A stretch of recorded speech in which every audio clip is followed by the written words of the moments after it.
On va maintenant parler de Michel Platini, parce que vous l'avez vu, il y a quelques soubresauts, la Fédération française de football, on a suivi ça évidemment. Le départ de Noël Le Graët, la démission de la directrice adjointe également, Florence Ardois. J'étais sur Françoise, je ne sais pas pourquoi. On va écouter Michel Platini, parce que certains espéraient son retour. C'est clair, net et précis, c'est niette. Vous revenez quand dans le foot français? Sérieux? Et alors à la Fédé, est-ce qu'il y a eu... Bon, on va clarifier les choses. On clarifie tout de suite les choses. On va clarifier les choses. Ouais, tu as vu, t'as laissé 10 minutes quand même, t'as posé la question. Non, Ils ont été polis, bien sûr, mais je me suis préparé. J'ai fait une déclaration au mois de juillet. Quand j'ai été blanchi de mes affaires en Suisse, j'ai dit que je ne reviendrai plus dans les institutions du football. Voilà, point final, je ne reviendrai pas dans les institutions du football. Il me semble que la Fédération française fait partie des institutions du football. Des instances du football. Donc je ne reviendrai pas dans le football. Voilà. Et alors, évidemment, c'est plutôt clivant parce que vous n'êtes pas tous d'accord autour de ce plateau. Ludo, je commence avec vous parce que souvent, vous allez me dire si je me trompe, vous nous avez dit moi, j'aimerais bien que Michel Platini revienne quand on voit ce qui se passe pour remettre un peu d'ordre. Bon, bah là, il ne reviendra pas. Vous êtes déçu? Ouais, je suis très déçu parce que le cas de la Fédération française de football me touche particulièrement. J'ai un fils qui commence lui aussi, comme moi j'ai pu commencer il y a quelques années, et je trouve qu'il y a une dégradation. Je lui souhaite une meilleure carrière. J'ai été, je lui souhaite, mais ça sera difficile parce que c'était déjà très haut. Si on y va sur les gosses maintenant, alors là on est foutu. Mais oui, je suis particulièrement, c'est un sujet qui me passionne parce que finalement les Mbappé et tous ces joueurs là qui arrivent, ils sont on a tous été issus d'un club amateur. J'ai été dans le monde amateur pendant quelques années et je vois le monde amateur se dégrader.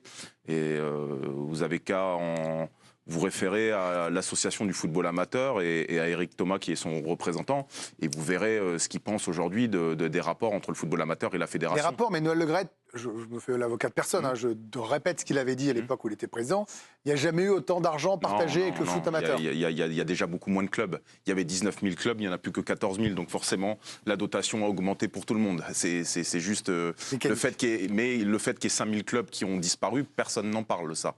Qu'il y a eu 10 € donnés par licencié pendant le Covid, personne n'en parle non plus. 10 €, vous vous rendez compte? Mais d'un coup de baguette magique, il aurait pu ramener 5 000 clubs. Et puis après, il faudra regarder ce que la fédération prend sur les licences de chaque club amateur, les arbitres, Regardez, c'est très intéressant. Il y a 15-20% de chaque budget de club de foot amateur qui part dans les caisses de la fédération. Mais après, j'entends ce que vous dites, vous connaissez ça bien mieux que moi, je ne rentrerai pas dans les chiffres, moi, je les ai pas. Mais ce que je veux dire, c'est que ça a un coût quand même, l'organisation d'une structure ainsi faite. La Fédé est ainsi sur un pont d'or. Eric Borghini nous l'a certifié la dernière fois lorsqu'il est venu.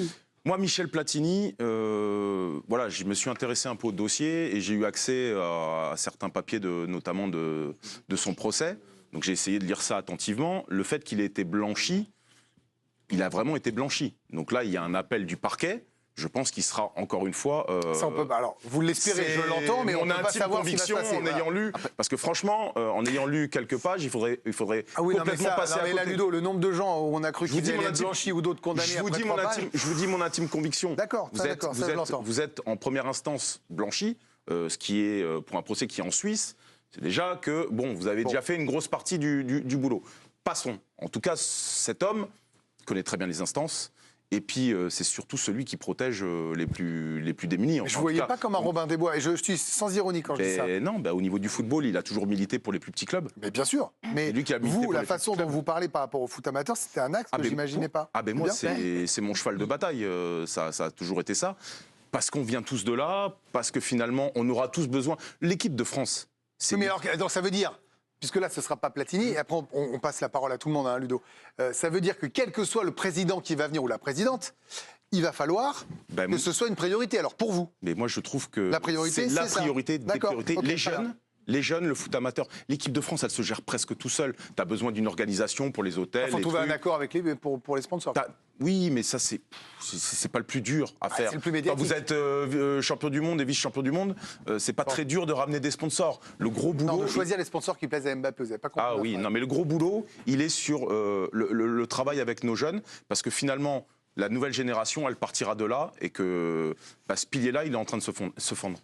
Quand Ludo parlait de mesures qui avaient été prises par Michel Platini pour les, je cite, petits, ça avait été le cas. Alors, on a listé les grandes mesures de Michel Platini lorsqu'il était président de l'UEFA. Alors, le fair play financier, la création de la Ligue des Nations, on l'en remercie. L'Euro à 24, on ne sait pas si c'est forcément une bonne idée, mais sur la Ligue des Champions, l'ouverture aux petites nations. Vous savez, le mode de tour préliminaire, il a créé 2 voies, par exemple, sur la Ligue des Champions. La voie des champions et la voie des non-champions. Et ce qui fait qu'aujourd'hui, dans la Ligue des Champions actuelle, eh bien, en phase de poule, vous avez plusieurs clubs de petites nations qui se retrouvent à disputer les phases de poule. Alors ce ne sera pas Michel Platini, on le sait de manière sûre maintenant à la présidence de la FFF. Pourtant sa candidature, elle était très prisée et prisée de très haut. On est début février, plein contexte de crise à la 3F. Michel Platini rencontre alors la ministre des Sports Amélie Oudéa-Castéra. Très vite la question se pose, est-ce que c'est un rendez-vous avec en ligne de mire la présidence? Et on apprend, selon nos confrères de RTL, que le retour aux affaires de l'ancien numéro 10 des Bleus serait vu d'un très bon œil jusqu'au plus haut sommet de l'État, que l'Élysée lui ferait les yeux doux. Donc, comme je vous le disais, c'était une candidature qui était pourtant très prisée, et ce, malgré les affaires. Mais comme il était acquitté, c'était possible, son retour était possible. Il a un truc pour lui incontestable, Laurie de Lostal, c'est que c'est un ancien joueur. C'est-à-dire qu'il y a une légitimité incontestable auprès du grand public. Est-ce que ça compte, ça, par exemple? Non, pour moi, non. D'accord. Moi, l'idée de l'homme providentiel, c'est un peu, on a l'impression, ce qu'attendaient les gens qui voulaient qu'ils viennent aux affaires de la Fédération française. Moi, j'y crois pas. Enfin, je veux dire, l'important, on vient de voir ce qui vient de se passer. L'homme fort, le président super fort, il faut arrêter ça. C'est pas la bonne idée. On a vu ce que ça a donné avec Noël Le Graët. Celui qui décide tout seul. Ce qu'il faut, c'est renforcer l'institution. Et je pense pas que ce soit une bonne idée de le faire avec quelqu'un du genre de Michel Platini. Après, de toute façon, je ne le voyais pas venir, moi, et concourir à la présidence de la 3F. Enfin, il a été président de l'UEFA, il a été vice-président de la FIFA. C'est pas un strapontin, ça. Non, mais c'est pas un strapontin, quand même. Bah Si, non, c'est quasiment mais bon, ça. Et là, c'est la transmission, en fait. Moi, je l'imaginais pas du tout faire ça. Donc voilà, ça me m'étonne pas du tout. Pas d'homme providentiel. Que ça n'intéresse pas. Et non, et l'homme providentiel, ça n'est pas une bonne idée. Il faut arrêter avec ça, en fait. Il faut restructurer, redonner de l'importance au comité directeur, au comité exécutif, et en refaire une institution démocratique, en fait. Et c'est comme ça que le partage se fera le mieux aussi, Ludo. C'est pas avec un homme fort qui va arriver et qui va dire maintenant c'est moi qui décide. C'est vrai que la démocratie, ça marche bien en ce moment. On a quand même plutôt envie d'essayer que la démocratie marche de manière générale, Ludo. Notre démocratie, elle fonctionne vachement bien, je trouve. Mais de quoi? Quel rapport avec la non, mais le démocratie? système Quel démocratique. rapport? Elle fonctionne très bien, on n'a pas. ouais, mais je veux dire, on va pas rentrer. Vous n'allez pas rentrer dans un débat de. Non, mais là, vous n'allez pas me faire un débat de société. Non, mais vous n'allez pas m'importer de la politique. La société, vous avez voté pour des gens et voilà. Après, et les gens peuvent. Si vous faites référence à ce qui se passe en ce moment, on fait 10 secondes. Les gens ont le droit de faire grève et les gens ont le droit de faire ça. Mais voilà, je parle de la. Pas dire tout et des phrases qui font. Je parle de la Fédération française de football. Je parle pas de politique générale. Eh ben, dites-le, rajoutez-le parce que en ce moment, ça veut dire qu'il y a un système pseudo-démocratique. Il y a un COMEX, il y a des gens qui ont été élus. C'est ce que je dis, sauf mais justement, il faut redonner de l'importance à ça. Mais sauf que c'est une fausse démocratie, puisqu'il y a 200 personnes qui votent, alors qu'il y a 14 000 mais c'est le principe d'une élection, Ludo. C'est le principe d'une élection. Vous ne pouvez pas vous retrouver à 1 million de licenciés à voter, en fait. Non, des clubs. Bon, ok. La Fédération française de rugby, elle fait comment? C'est pas la Fédé de rugby, je suis pas sûr que c'est quoi. Alors au niveau de la démocratie, la Fédé de rugby, vous voyez, je suis pas sûr qu'on soit sur le sommet. Là, on a quand même un président qui est, qui est condamné quand même. Bah, je veux bien. Mais qui est condamné pour des histoires de quoi? On parle de quoi là? On parle pas de. On parle de sponsor. On parle pas de. On parle pas de qui a été élu, comment il a été élu. Je suis en train de juste vous dire que si vous me dites que c'est Angélique de l'autre côté, je vous réponds que non. Karine, un mot sur complètement différentes. Mais non, pas différentes. Mais non. On parle de comment votent les clubs. On parle pas de ce que fait. Vous me parlez de démocratie. Je vous réponds sur la démocratie, mon cher Ludo. D'accord. Karine, Platini. On revient à Platini. Est-ce que ça vous aurait plu de retrouver Michel Platini à la tête de la Triple F? Bah non, il n'a pas envie. Donc à partir du moment où il n'a pas envie, on n'a pas une nécessité de prendre quelqu'un qui n'est pas destiné à ça. Il l'a très bien dit. Il va prendre une retraite tranquille. Après, en plus, par rapport à ce qu'a dit Raphaël, là, il a listé certaines de ces choses. Bon, moi, il y a quand même beaucoup de choses qui me plaisent pas. L'Euro à 24, évidemment, ça peut pas me plaire. Alors c'est pire maintenant parce qu'on augmente, mais déjà ça me plaisait pas. L'arbitrage à 5, on est passé de 3 à 5. Voilà, pareil. Et ça vous aimait pas? Non, et le fait qu'en fait Michel Platini Alors, il y a plein de choses où je suis d'accord avec lui. Par exemple, il était anti-VAR, très bien, etc. Mais nous, en France, on le voit comme le chevalier blanc parce que ça a été un immense joueur, ça a été une idole. Et donc, il y a un côté Madeleine de Proust. À l'étranger, notamment, les Anglais qui ont sorti beaucoup de choses, ils n'ont pas cette même vision. Regardez le documentaire sur Netflix, par exemple.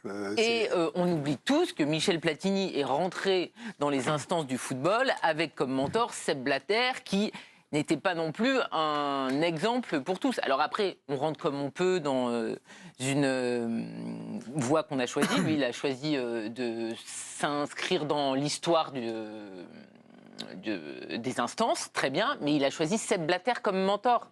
Sepp Blatter, on voit bien qu'il est absolument pas blanc comme neige, donc voilà. Après, il avait, c'est vrai, un slogan, le foot aux footballeurs. Et ça, c'est vrai que c'était... Qui a fait Ting ? C'est vous, Bruno Salomon ? Aïe, aïe, aïe, aïe. Ah, c'est horrible. Alors, je vais devoir vous écouter.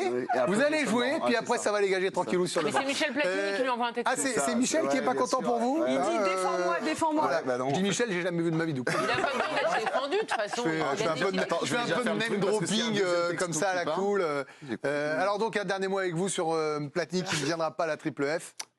Trouvez-moi de l'humour parce que là on a été trop sérieux, c'est horrible. Place aux jeunes. Place aux jeunes. Place aux jeunes. Oui, parce que Philippe Diallo n'est pas jeune. Non, mais je parle pas de Philippe Diallo. Il y a d'autres dirigeants Michel Aulas, français non plus. Je pense que cette fédération mérite déjà de faire un bel audit, voir un petit peu ce qui s'est passé, parce qu'il y a quand même un personnel à reprendre un peu. Pas dire en main, mais de remettre les choses un petit peu en place. Et ensuite, derrière, un peu de jeunesse. Quand on voit, je suis pas un grand fan de Vincent Labrune, mais du côté de la Ligue, on fait pas moins parler de soi, on travaille dans son coin. Après, c'est bien ou c'est pas bien, on peut aimer ou pas aimer. Donc voilà, j'ai envie d'avoir un acteur du football, mais pas un acteur qui a un passé, mais un acteur qui va se créer son avenir avec cette fédération et qui va la dynamiser en fait. Voilà, pour cette fédération Je vais sur le française. banc, c'est ça ? Non, parce que j'ai besoin de vous pour le jeu.